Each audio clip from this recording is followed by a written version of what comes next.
أعوذ بالله من الشيطان اللعين الرجيم بسم الله الرحمن الرحيم الحمد لله رب العالمين والصلاة والسلام على سيد الأنبياء وخاتم المرسلين سيدنا ونبينا بالقاسم محمد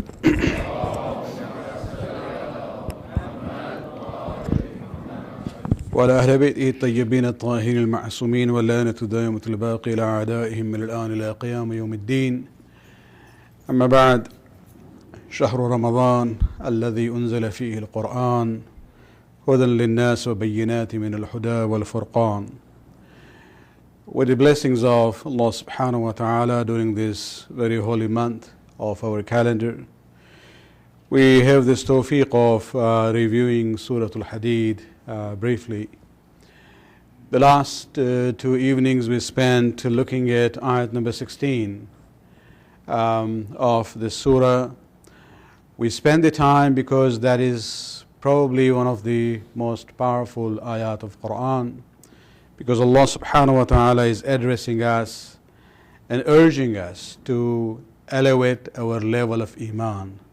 The words are that أَلَمْ يَأْنِ لِلَّذِينَ آمَنُوا أَن تَخْشَعَ قُلُوبُهُمْ, and that has not the time come already for the believers that they should have humility in their hearts. And how does that happen? لِذِكْرِ اللَّهِ, with the zikr of Allah subhanahu wa ta'ala and the Quran which has been revealed. And that's why we spent about 2 days looking at that is an ayat which is challenging us, where Allah is talking to us on a one-to-one basis. That you have been a mu'min. Most of us have been mu'min from birth. We basically came to this dunya in a family of iman. And so has not the time come to elevate your level of iman? There are 10 darajat that we talk about. I will continue with the rest of the ayat. This is 29 ayat in this surah, and the plan is to end by Tuesday inshallah. So the next ayat after that is an ayat where Allah subhanahu wa ta'ala says, اعلموا أن الله يحيي الأرض بعد موتها قد بينا لكم الآيات لعلكم تعقلون. Know that Allah gives life to the earth after its death, and indeed we have made the verses clear to you so that you may understand. This is a very common theme where Allah subhanahu wa ta'ala talks about this concept of giving life to the dead earth. This is mostly used in Quran as an example for the resurrection. Many people, especially when Quran was revealed in Mecca, mushrikeen in a way believed in God, but they had the problem that they also worship idols. But another problem was they did not believe in the day of resurrection and judgment. And so many ayat came where Allah subhanahu wa ta'ala uses the example of the earth, that every year you see, when the winter comes, the earth is dead. Then spring comes in, and the earth becomes alive. Allah subhanahu wa ta'ala revives the earth after its death in winter, and He does that during the time of the spring.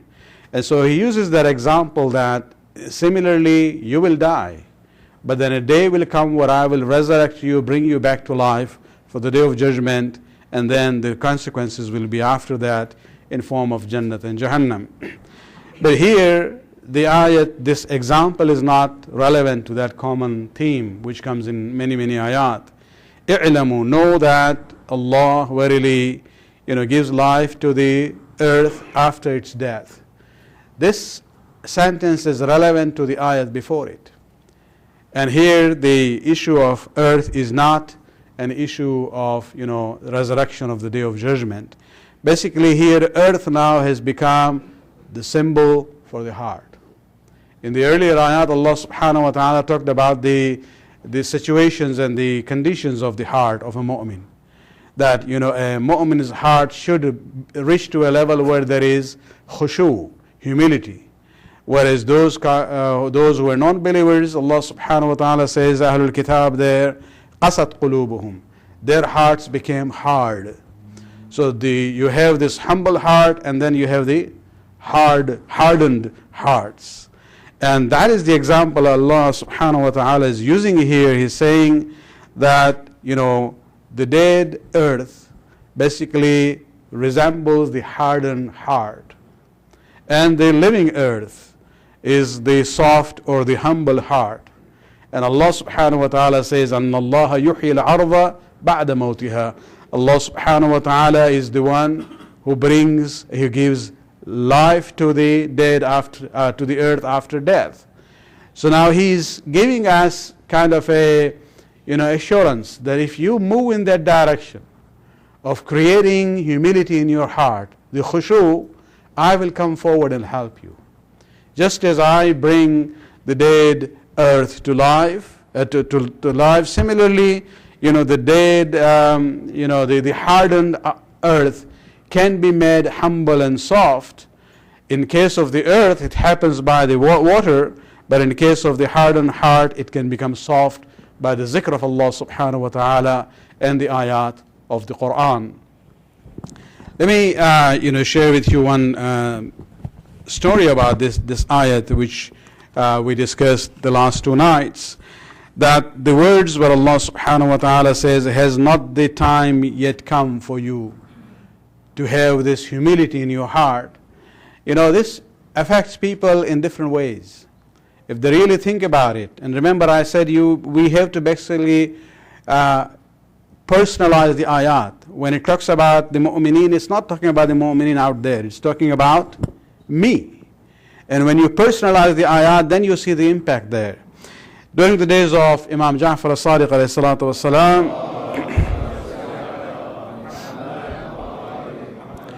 there was a person, one of his companions was known as Fuzail bin Ayab, who later on became famous as one of the spiritual masters and spent the latter part of his life as a mujawir, somebody who spent his time around the Masjid al-Haram in Mecca.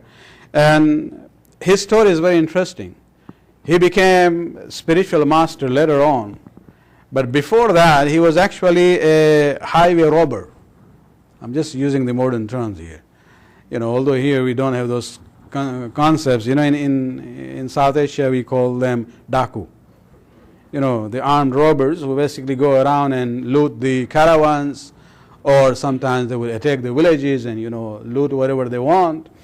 And Fuzail was one of those. Very fearful person. People would hear his name and they would be afraid. The caravans will change their route if they know Fuzail is in that direction.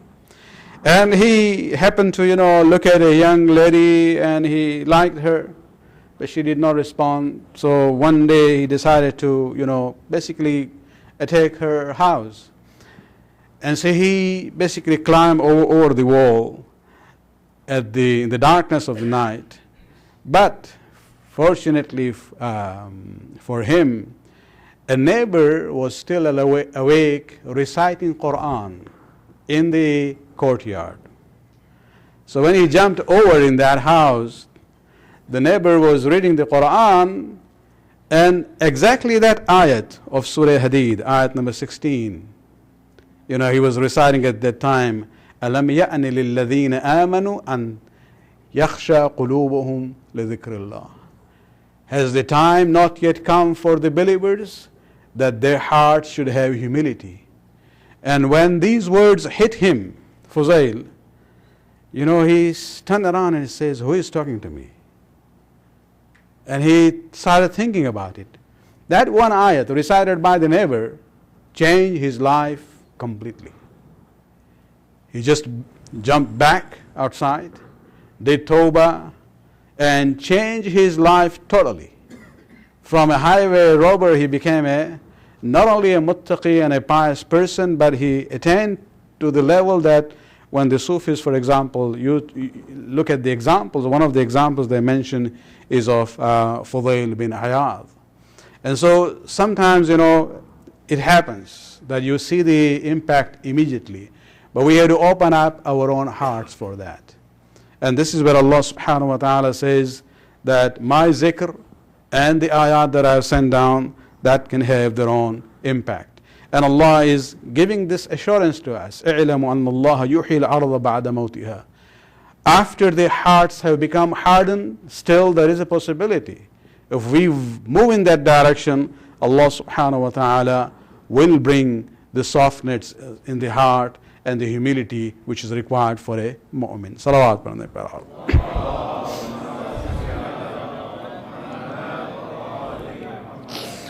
The main theme of this surah we see till now is that the issue of iman and infaq in different ways. The ayat number 16 was emphasizing the struggle of the mu'mineen to attain higher levels of iman. Now again Allah subhanahu wa ta'ala is repeating a theme He has mentioned earlier about charity. And the words are actually not exactly the same, but this theme has already come. Those of you who have been with me from the beginning, you're familiar with these words. إِنَّ الْمُصَدِّقِينَ وَالْمُصَدِّقَاتِ وَأَقْرَضُوا اللَّهَ قَرْضًا حَسَنًا يُضَاعَفْ لَهُمْ وَلَهُمْ أَجْرٌ كَرِيمٌ. Surely the charitable men and the charitable women, these are those who have given a good loan to Allah. We talked about this qarz hasana given to Allah subhanahu wa ta'ala, so that it may be doubled or multiplied. Actually doubled is not the right description there. It should be so that it may be multiplied for them and they shall have a noble reward. Allah subhanahu wa ta'ala even described the Ajr Kareem in the previous ayat, even before ayat number 16. So this is more or less a repetition, re-emphasize that yes, if you have that heart which is humble to Allah subhanahu wa ta'ala, you will show your commitment to the iman by giving in charity. And then going on to this theme of iman and infaq, then Allah subhanahu wa ta'ala says in ayat number 19, وَالَّذِينَ آمَنُوا بِاللَّهِ وَرَسُولِهِ أُولَٰئِكَ هُمُ الصَّدِّيقُونَ وَالشُّهَدَاءُ عِنْدَ رَبِّهِمْ لَهُمْ أَجْرُهُمْ وَنُورُهُمْ وَالَّذِينَ كَفَرُوا وَكَذَّبُوا بِآيَاتِنَا أُولَٰئِكَ أَصْحَابُ الْجَحِيمِ. Those who believe in Allah and His messengers, they are the truthful ones and are witnesses with Allah, and they shall have their reward and their light. Let us look at this. This is again, Allah subhanahu wa ta'ala is urging us to go to even higher level of iman. Khushu was one sign. Humility of the hearts would be one sign that a person is progressing further up on the ladder of iman. But this is talking about the people who are even at a higher level than that. And so it's basically by praising them, Allah subhanahu wa ta'ala wants to encourage us who are low, at lower levels, that those who believe in Allah and the messengers, He talks about two qualities of them. أُولَٰئِكَ هُمُ الصِّدِّيقُونَ وَالشُّهَدَاءُ عِنْدَ رَبِّهِمْ. Now what is Siddiq? Siddiq is from Sidq. Sadiq is a person who is truthful in his words. Siddiq is basically an emphasis on that, is mubalagha, and what it means is basically is that a person who is not only true in his words, rather he is also true in his akhlaq, his behavior, in his action, as well as in his iman. So he is basically embodiment of truth in the true sense. And we have a hadith in the Shia and Sunni books that where the Prophet, based on some of the ayat of Quran, has mentioned 4 individuals in history, ending with the name of Amir al-Mu'mineen as As-Siddiq al-Akbar, the greatest of the Siddiqeen. And actually there's a hadith of Amir al-Mu'mineen where he says that anyone who claims that title for himself is actually not up to that level. And so the Siddiq here, we are talking about those who are really on a very higher level of iman. And then the second description of those is ash-shuhada. Shuhada here is plural of shaheed, and not in the sense that we normally use in Urdu and Farsi. Here we are talking about shaheed in the meaning of witness. Those who give their life in the way of Allah subhanahu wa ta'ala are also known as shaheed, because in that process they will be the witness against the people on the day of Qiyamah. So that's how the word comes in. Otherwise in Quran the words are those who are qutila fi sabilillah, The word of the description of shaheed in Quran is mostly in the sense of those who were killed in the way of Allah subhanahu wa ta'ala. And so when we talk about shaheed here, we are talking about the people who reach to the level that on the day of Qiyamah, Allah subhanahu wa ta'ala, will call them to be witness against the people of their own time, positively or negatively. And so, again, elevating the darajat of Iman, here Allah subhanahu wa ta'ala says, وَالَّذِينَ آمَنُوا, those who believe in Allah and the messengers, they are the ones who are siddiqeen and shuhada. And the shuhada, basically we are talking about the witnesses with Allah subhanahu wa ta'ala. لَهُمْ أَجْرُهُمْ وَنُورُهُمْ, they will have their ajr, their reward, and their nur. If you remember the earlier ayat we had about charity, where Allah subhanahu wa ta'ala says that they will have their ajr kareem. Then he talked about nur. Here Allah subhanahu wa ta'ala is separating the ajr from the nur. So this is a higher group. For them, their ajr kareem would be there, but also their nur, who has been specifically mentioned separate from their ajr. And they will have that nur on the day of Qiyamah. Of course, this is the style of Quran. It doesn't only talk about one side, it always gives the contrast also. So the ayat goes on. وَالَّذِينَ كَفَرُوا وَكَذَّبُوا بِآيَاتِنَا أُولَٰئِكَ أَصْحَابُ الْجَحِيمِ. That since the mu'mineen were described as siddiqeen, who are truthful, true in all the fullest sense of that word, the kuffar now are being described by the opposite of that. The opposite of sidq will be kidhb, which means to lie. And وَالَّذِينَ كَفَرُوا, and those who are disbelievers, they basically كَذَّبُوا بِآيَاتِنَا, they reject our ayat. أُولَٰئِكَ أَصْحَابُ الْجَحِيمِ, they are the inmates of the Jahannam. It's important to realize that here also the kizb of the highest level is being mentioned. To lie is a haram thing, it's forbidden. But to lie against the statement of Allah subhanahu wa ta'ala and the Rasul and the Imam is even more serious. If you look at our own situation in the month of Ramadan, out of the 10 things which are haram when we are fasting, 9 items can be put into 2 categories. One is dealing with food and drink, others are dealing with our sexual desires. The last one is out of this, it doesn't fit in one or the other, and that is al-kidhb. One of the things which makes the fasting batil is the concept of kizb, not every kizb, otherwise we'll have a serious problem with our fasting.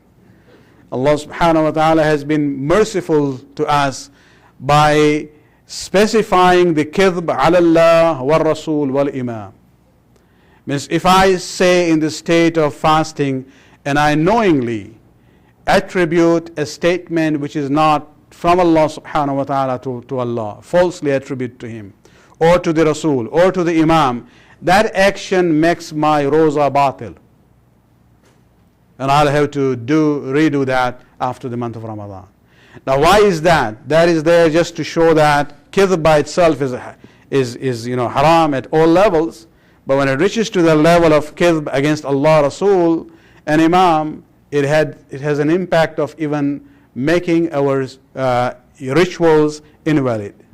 And so this is one example of it, where Allah subhanahu wa ta'ala says that the mu'mineen are siddiqoon, whereas the kuffar here, وَالَّذِينَ كَفَرُوا وَكَذَّبُوا, they are the one who rejected and belied the ayat of Allah subhanahu wa ta'ala. Moving on to the next ayat. It's a long one. Let's see if we can finish this today. وَاعْلَمُوا أَنَّ الْحَيَاةَ الدُّنْيَا لَعِبٌ وَلَهْوٌ وَزِينَةٌ وَتَفَاخُرٌ بَيْنَكُمْ وَتَكَاثُرٌ فِي الْأَمْوَالِ وَالْأَوْلَادِ. And the ayat still continues.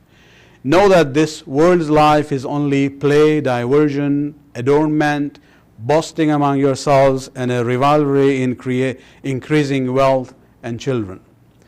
Now, what is the relevance of this ayat to the whole theme? The relevance is that those who have denied the message of Allah subhanahu wa ta'ala. They have done so because they have been mesmerized by this dunya and the blessings of this dunya. It has basically bewildered them, and they have lost the path. And so Allah subhanahu wa ta'ala is now talking about this hayat of dunya. What is the reality of this? And that's why this issue comes up. وَعْلَمُوا, you should know that إِنَّمَا الْحَيَاةُ الدُّنْيَا, the hayat of dunya, Allah subhanahu wa ta'ala has given 5 descriptions for it. And very, very interesting here. Number 1, la'ab.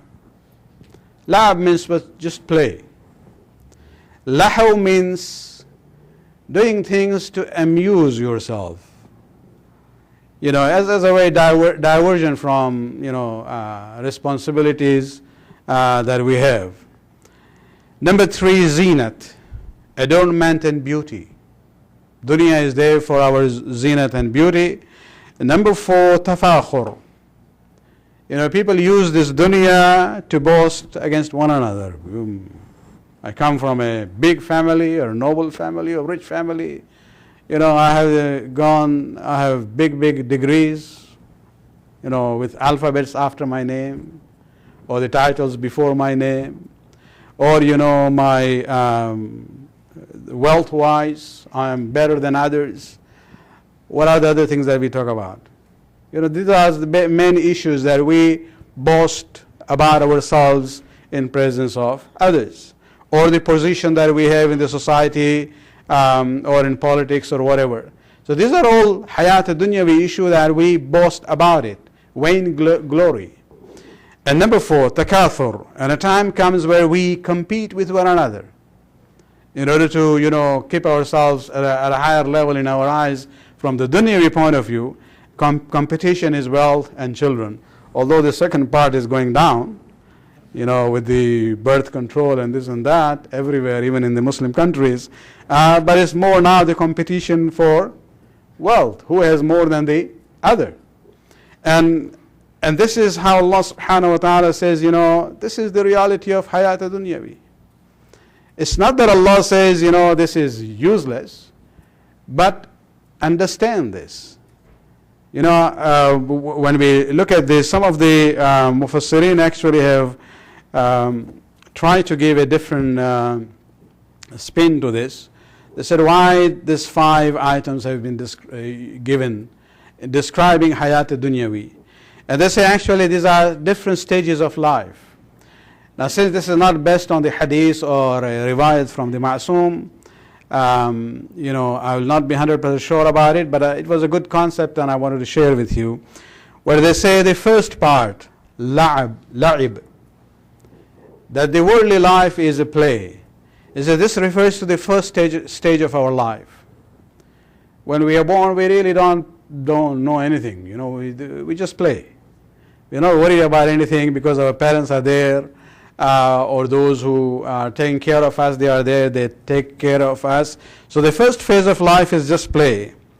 The second one, we become kind of, a youth. Still very in the early stages, where now we are more focused in play again. The difference between the play of the children, very young ones, and those who are now kind of mature in some ways, is basically now it's focused there, and the whole is, the intention now is to amuse ourselves, to pass a good time. Then this is the second phase of life. Number 3, zinat. Then we become conscious of, our own image. Now we are talking about young, not youth, but young boys and girls. They want to make sure they look presentable. So zinat and adornment and beauty becomes the obsession of them. And then you reach to the point where, you're going over it now. Now the issue of boasting. Oh, I have a degree now. I've graduated and this and that. I have a good job. And then you reach to a more adult life where the issue of competition for dollars and cents and family size comes in. And it's interesting the way they divide it. They say actually each of these 5, stages of life, you can divide it by 8 years each. So birth to 8, And then 9 to 16 is the time of amusement. 17 to 24, the era of adornment and beauty. 25 to 32, boasting and vain glory among peers. And then 33 to 40, competition for wealth and children. After 40, you are what you are. There is nothing after it. Okay, so that's how they have divided these 5 stages. Once you become 40, that's it. And so this is how Allah subhanahu wa ta'ala says that people look at dunya from this perspective and they are mesmerized with it, and they forget the message of Allah subhanahu wa ta'ala, that what they have is actually just a temporary phase of their existence. The eternal life comes later on. And so it's not an issue of, we reject hayat dunyavi.